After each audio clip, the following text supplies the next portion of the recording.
Well, more reaction on Syria now from political analyst Christoph Hoerstel, who's extensively covered events in Arab states. Thanks for joining us here on RT. Who do you think might have been behind these latest killings in Hama? Again, please. Who do you think might have been responsible for these killings? It is very clear now, and that has been reconfirmed yesterday to the shock of many people by a Catholic bishop coming back from extended travels in Syria, that the Western media are not telling the truth about the situation in Syria. There are terrorists at work very clearly, and very clearly they're sponsored from abroad. Openly, Saudi Arabia has said that, Qatar the same, Turkey is involved. People, fighters come over the borders from Jordan, from Lebanon, from Iraq, from Turkey.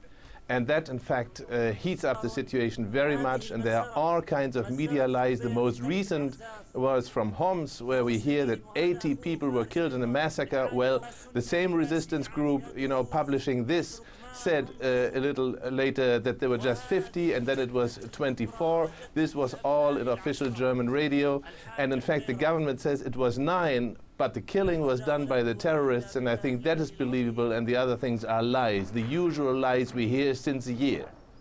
So what would they be trying to achieve then, the perpetrators of this atrocity?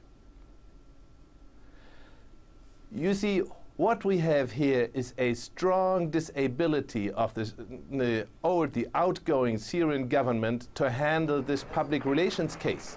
They were unable to point out what is a very simple truth. This so-called Syrian revolution was instigated from abroad. Yes, the government was not, very fair to many of its citizens. There was torture, there was imprisonment, people have disappeared, yes.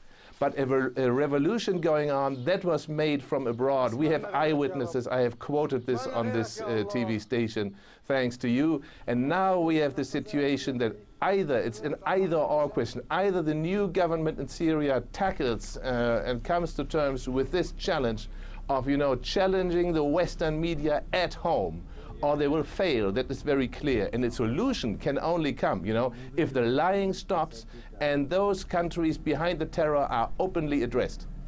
Well, the peace process is now clearly stalled in Syria, with Western and Arab states calling for action, as you say. What impact will these latest calls likely to have on the bloodshed?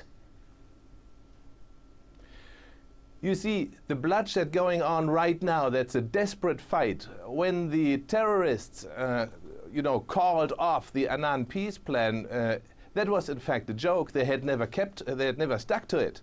So, but what they did was they, committed to this non-acceptance of this plan openly. That is a new quality.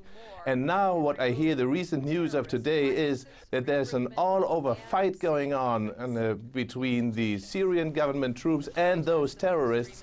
And I do think the vast, vast majority of the poor Syrians are trapped in the middle. That is a very bad situation. Okay, political analyst Christoph Hoerstel, thank you for